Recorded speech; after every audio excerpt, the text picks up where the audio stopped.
Hi friends, எல்லோரும் எப்படி இருக்கீங்க? நான் நல்லா இருக்கேன். நீங்கள் நல்லா இருக்கீங்களா? வாங்க இங்கே நம்ம சேனலில் உருளைக்கிழங்கு பொரியல் எப்படி செய்யுதுன்னு பார்க்கலாம். உருளைக்கிழங்கு வேக வச்சுருந்தா கட் பண்ணி வச்சுக்கலாம். ஃபஸ்ட்டு ஆயில் ஊற்றிக்கலாம். எண்ணெய் நல்லா காயட்டும். கடுகு போட்டுக்கலாம். ஃப்ரெண்ட்ஸ், இந்த மாதிரி ஸ்டைலில் செஞ்சு கொடுத்தீங்கன்னா பசங்க ரொம்ப விரும்பி சாப்பிடுவாங்க. கடுகு பொரிஞ்சிடுச்சு. இப்போ வெங்காயம் ஆட் பண்ணிக்கலாம். ப்ளஸ் கருவேப்பிலும் ஆட் பண்ணிக்கலாம்.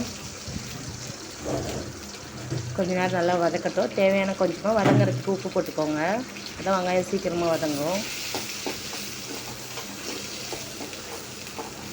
ஃப்ரெண்ட்ஸ், நம்ம இந்த உருளைக்கிழங்குக்கு ஆயில் எதை செய்ய போகிறோம், அதனால் கொஞ்சம் ஆயில் அதிகமாக ஊற்றிக்கோங்க. நம்ம தண்ணி கொஞ்சம் கூட ஊற்றக்கூடாது. இப்போ நம்ம கொஞ்சம் இஞ்சி பூண்டு விழுது ஆட் பண்ணிக்கலாம். கொஞ்ச நேரம் நல்லா வதக்கட்டும், பச்சை வாசனை போகிற அளவுக்கு.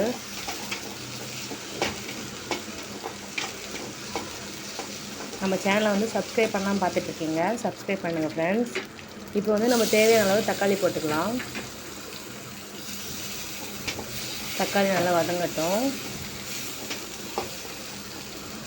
இப்போ தேவையான மசாலா நம்ம ஆட் பண்ணிக்கலாம். மஞ்சள் தூள், தேவையான அளவு மிளகாய் தூள். உங்களுக்கு காரம் எவ்வளோ தேவையோ நீங்கள் அந்த அளவு ஆட் பண்ணிக்கோங்க. நான் 1 ஸ்பூன் போட்டிருக்கேன். சால்ட்டு தான் போடணும் ஃப்ரெண்ட்ஸ், கல் உப்பு ஆட் பண்ணாதீங்க. ஏன்னா நம்ம ஆயிலே தான் செய்ய போகிறோம். அதனால் கரம் மசாலா கொஞ்சம் ஆட் பண்ணிக்கலாம். நல்லா ஸ்பைஸியாக இருக்கும்.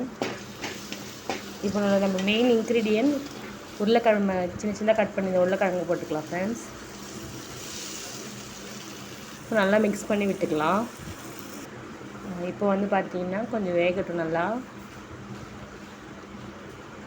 பாருங்கள், நம்ம ஆயிலே தான் செஞ்சிட்ருக்கோம். எண்ணெய் தண்ணி கொஞ்சம் கூட ஊற்றலை.